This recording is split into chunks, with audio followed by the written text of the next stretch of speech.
गुरु की आवश्यकता है, तो संसार उसे कैसे खोज सकता है?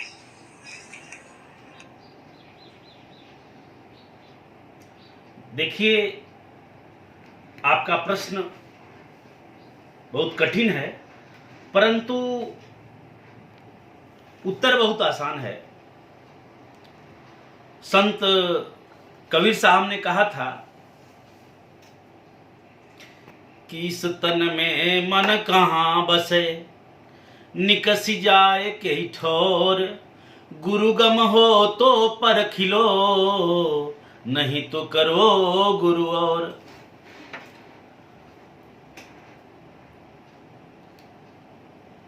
जब आप गुरु के पास जाओगे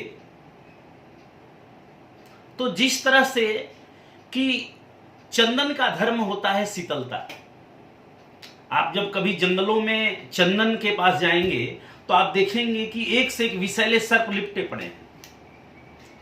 तो उस तरह से सदगुरु के यहां जाने पर शीतलता प्रदान होती है।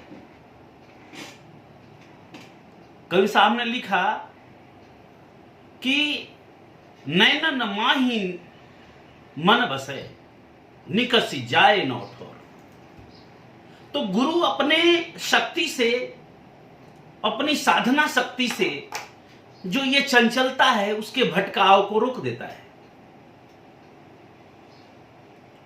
और संसार में बहुत सारे गुरु मिलेंगे, लेकिन कहा गया है कि साधु भूखा भाव का, धन का भूखा नहीं, और धन का भूखा जो फिरे सो तो साधु नहीं।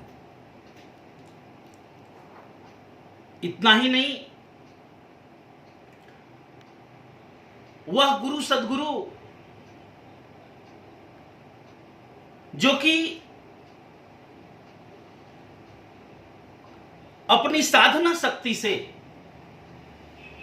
अध्यात्म को लिखता है, ग्रंथ को लिखता है, ग्रंथ रचे अध्यात्म का सो सदगुरु पद पाए, जो अपनी शक्ति के माध्यम से, अपनी साधना के माध्यम से, अनुभव के आधार पर जो ग्रंथ की रचना करे, जो बोले, जो साधना के अनुभव को बोले, और जब उसके पास जाएंगे तो शीतलता प्रदान होगी।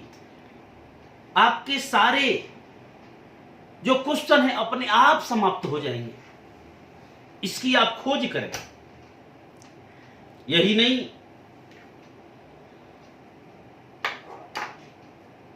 वह सदगुरु है जिसके बारे में संतों ने कहा है कि मृत्यु आप देखत मरे, ऐसा मरण सुहाय, जीवन मरण स्वाधीनता, तब योगी पद पाए। वह सदगुरु है। अब दूसरा क्वेश्चन पूछिए। सर, आप ये सगुण और निर्गुण ब्रह्म के बारे में कुछ थोड़ा समझाएंगे हमें? देखिए, रामचरितमानस में तुलसीदास जी ने लिखा है कि अगु नहीं सगु नहीं, नहीं कछु भेदा। हम सामान्य अर्थ में आए तो देखें कि सगुण मतलब होता है साकार की पूजा करने वाला, और निर्गुण मतलब होता है निराकार की, मतलब निर्गुण परब्रह्म की।